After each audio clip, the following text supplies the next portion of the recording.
Assalamualaikum warahmatullahi wabarakatuh. Di sini kami dari kelompok 6 akan mempresentasikan hasil praktikum selama P1 dan P2.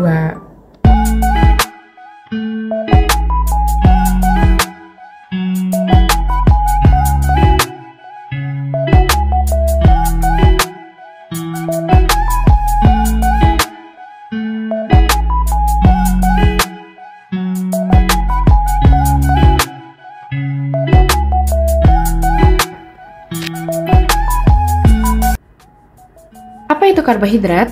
Karbohidrat merupakan suatu komponen yang terdapat dalam makanan yang menjadi sumber energi utama bagi organisme. Dalam sel tubuh, karbohidrat mengalami rangkaian proses kimia yang disebut metabolisme. Karbohidrat adalah senyawa karbon, hidrogen, dan oksigen yang tersedia di alam. Banyaknya jumlah karbohidrat mempunyai rumus empiris berupa CH2O. Karbohidrat merupakan polisakarida berupa aldehid dan keton atau turunannya.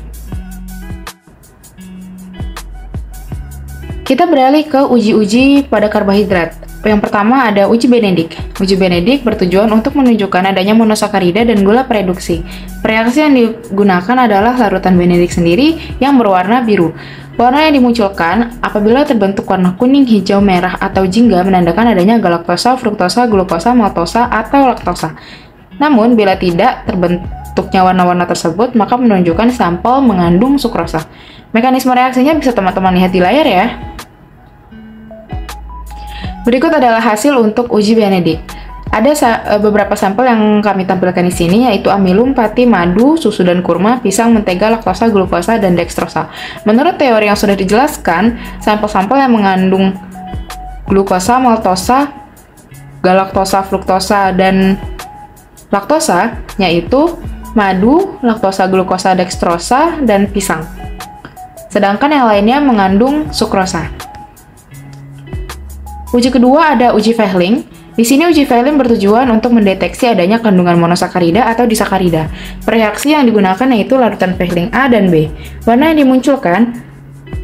Pengujian pada uji Fehling dimulai dengan ditambahkan karbohidrat pereduksi pada reaksi Fehling, lalu dipanaskan. Nantinya akan terjadi perubahan warna dari biru menjadi hijau, menjadi kuning, menjadi kemerah-merahan.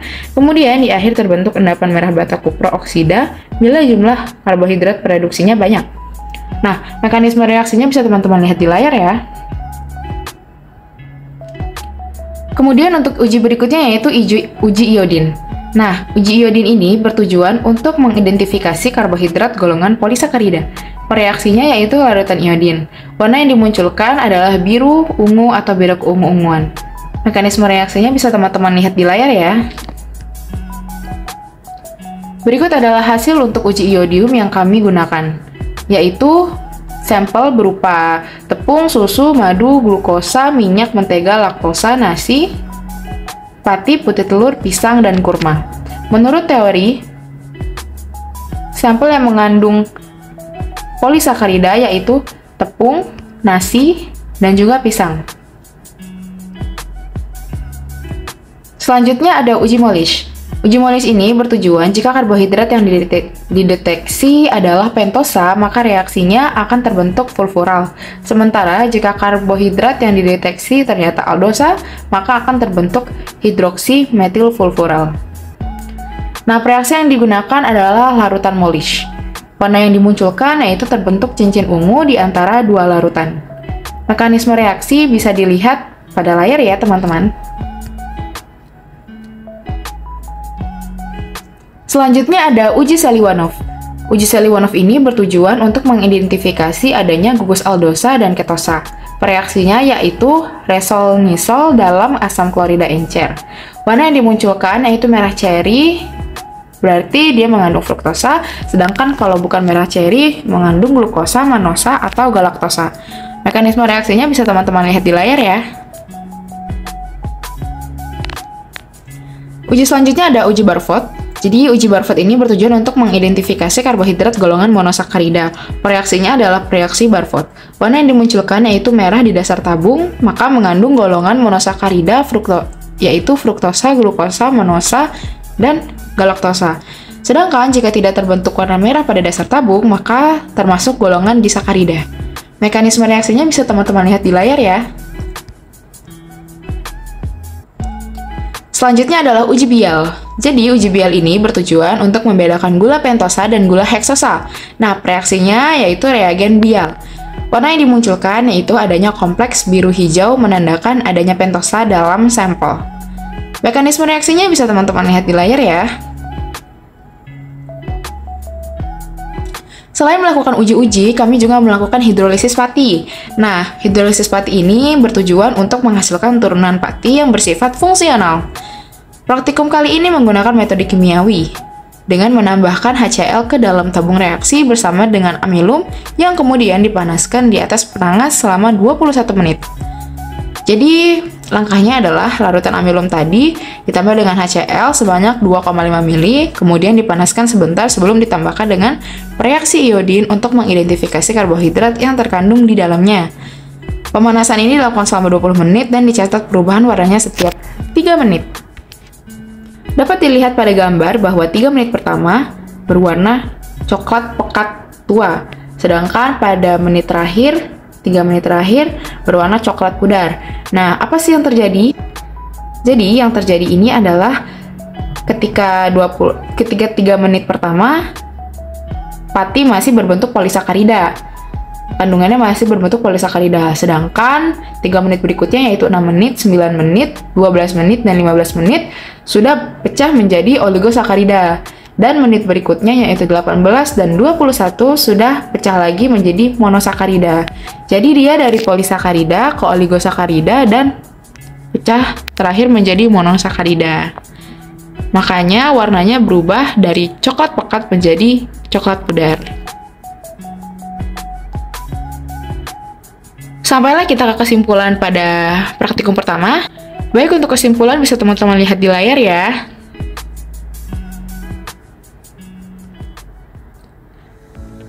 Kita ke praktikum P2, yaitu identifikasi asam amino dan protein. Oke, sebelum kita lanjut kepada uraian mengenai uji-uji identifikasi protein dan asam amino, kita tentunya harus tahu dulu nih, apa itu protein dan apa itu asam amino.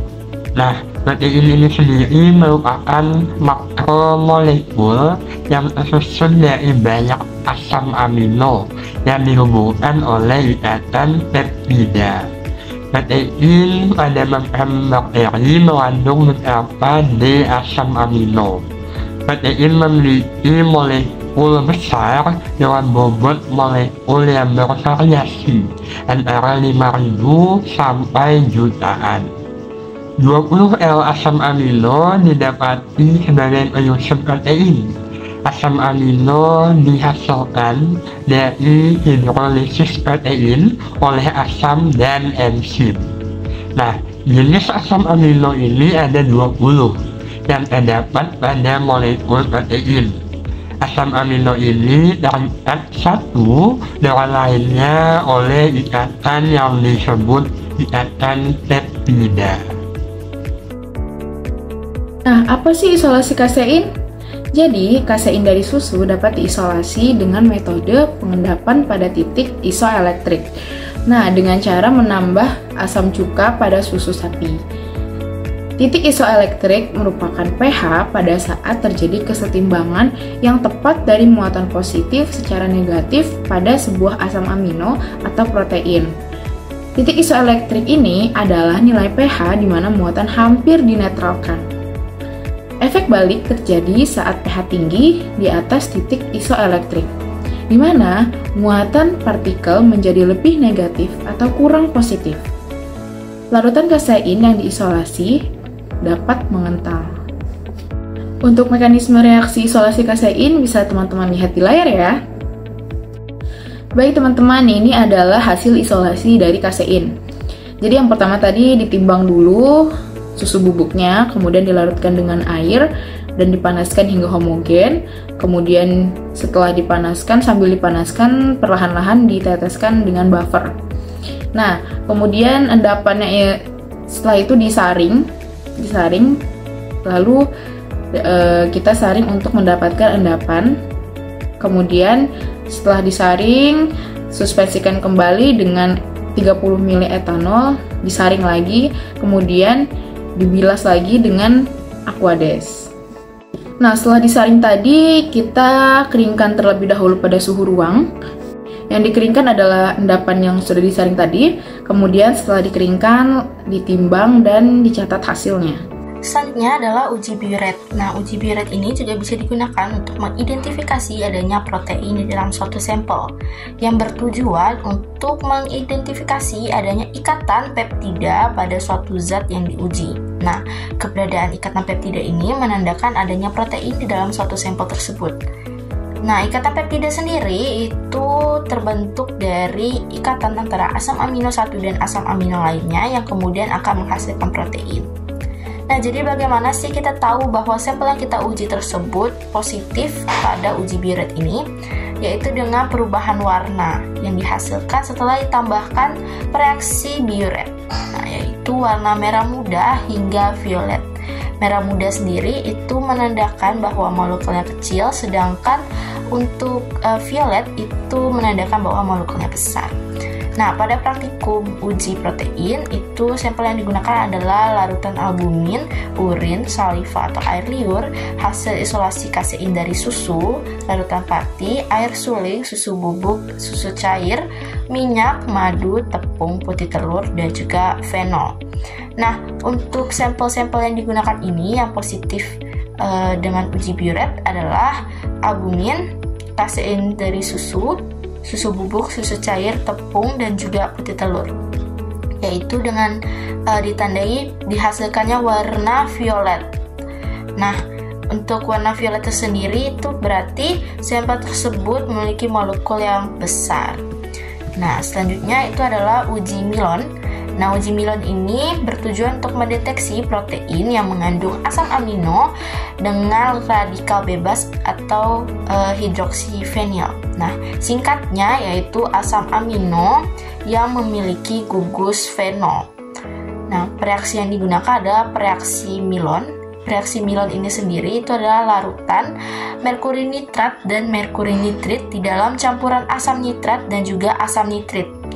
Nah, tadi kalau biuret itu dihasilkan warna merah muda hingga violet. Kalau untuk uji Milon itu dihasilkan gumpalan putih dan ketika dipanaskan akan menghasilkan warna merah. Itu menandakan bahwa sampel yang diuji tersebut itu positif mengandung protein.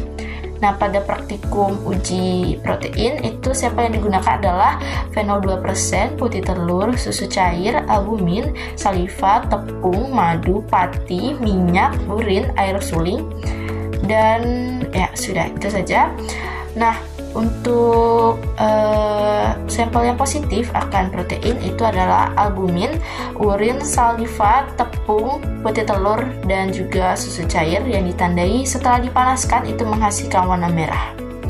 Nah, dari uji-uji ini sendiri bahwa harus diperhatikan perubahan warna yang diuji sehingga tidak menghasilkan positif yang palsu atau positif yang salah. Saliva, tepung, madu, pati, minyak, urin, air suling, dan ya sudah, itu saja. Nah, untuk sampel yang positif akan protein itu adalah urin, saliva, tepung, putih telur, dan juga susu cair yang ditandai setelah dipanaskan itu menghasilkan warna merah. Nah, dari uji-uji ini sendiri bahwa harus diperhatikan perubahan warna yang diuji sehingga tidak menghasilkan positif yang palsu atau positif yang salah. Nah, selanjutnya ada uji ninhidrin, yaitu bertujuan untuk mengidentifikasi adanya gugus amino bebas, dan reaksi yang digunakan yaitu adalah reaksi ninhidrin. Dan untuk warna yang dimunculkan yaitu biru atau ungu muda, dan warna kuning khusus untuk asam amino prolin dan hidroksiprolin. Nah, untuk mekanisme reaksinya itu sendiri bisa dilihat pada layar. Selanjutnya ada uji Hopkins-Call. Nah, uji Hopkins-Call ini bertujuan untuk mendeteksi protein yang mengandung triptofan. Reaksinya yaitu asam sulfat pekat dan asam glioksilat. Warna yang dimunculkan yaitu violet. Mekanisme reaksinya bisa dilihat pada gambar ya teman-teman.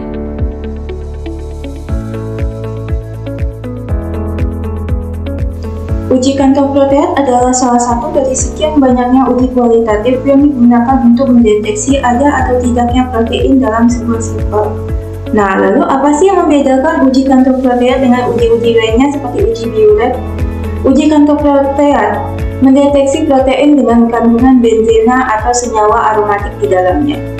Tidak semua protein itu memiliki senyawa aromatik, jadi tidak semua sampel dapat bereaksi positif dengan uji kantor proteat.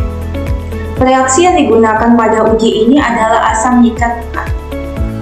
Pertama-tama yang dilakukan adalah pengambilan 2 mili dari semua larutan sampel, yaitu albumin, urin, saliva, pati, madu, tepung, air suling, susu bubuk, susu cair, minyak, putih telur, dan fenol. Nah, selanjutnya akan ditetesi dengan asam nitrat pekat. Asam nitrat pekat ini akan menimbulkan gumpalan putih yang selanjutnya akan dipanaskan. Proses pemanasan ini untuk mempercepat reaksi yang akan terjadi. Setelah proses pemanasan dilakukan, ditambahkan larutan NaOH untuk menciptakan suasana basah pada sampel. Jika sampel bereaksi positif, maka akan menimbulkan warna yaitu kuning kejinggaan. Nah, reaksi atau mekanisme yang terjadi pada uji ini yaitu asam nitrat pekat akan bereaksi dengan cincin benzena yang terdapat dalam sampel. Nah, hal itu akan menimbulkan terjadinya nitrasi cincin benzena. Nitrasi cincin benzena ini akan menimbulkan kompleks berwarna kuning kejinggaan. Salah satu contoh protein yang bisa dicek oleh kantor proteat adalah tirosin dan triptofan. Nah, pada uji ini kan tadi dibilang sudah ada beberapa sampel yang diuji. Nah, untuk albumin dan putih telur itu menunjukkan respon positif. Hal itu dikarenakan albumin dan putih telur mengandung protein dengan cincin benzena di dalamnya. Untuk urin, harusnya tidak ada respon positif yang terdapat di dalamnya. Hal itu dikarenakan urin biasa hanya menyimpan protein secara sementara dan tidak selamanya. Saliva mengandung protein. Jadi pada uji ini dia menunjukkan respon positif. Saliva itu mengandung protein seperti enzim-enzim yang ada pada pencernaan seperti enzim amilasa. Untuk tepung dan susu bubuk, susu cair itu mengandung protein. Untuk tepung sendiri mengandung 8-9% protein, sementara susu bubuk dan susu cair biasanya terkandung 12-14% protein di dalamnya. Jadi keduanya menunjukkan respon yang positif sesuai dengan dasar teori. Madu dan minyak tidak mengandung protein. Mereka mengandung lebih banyak lemak daripada protein, jadi tidak menunjukkan respon positif. Untuk fenol sendiri, pada uji ini dijadikan sebagai larutan pembanding. Hal itu karena fenol dapat bereaksi dengan gugus benzena yang terdapat pada dasar kantor proteat. Jadi pada uji fenol terdapat respon positif yang muncul yaitu perubahan warna menjadi kuning. Nah, selanjutnya ada uji Belerang. Uji Belerang itu sendiri bertujuan untuk mendeteksi protein dengan kandungan sistein dan metionin. Nah, untuk reaksi yang digunakan yaitu larutan timbal asetat atau biasa juga disebut dengan PBS. Nah, warna yang dimunculkan itu adalah warna hitam, dan untuk mekanisme reaksinya sendiri bisa dilihat pada layar. Baik, selanjutnya ada pengaruh pH dan pengendapan logam. Nah, uji pengendapan dengan logam merupakan suatu uji kualitatif yang dilakukan untuk mengetahui ada atau tidaknya pengendapan protein.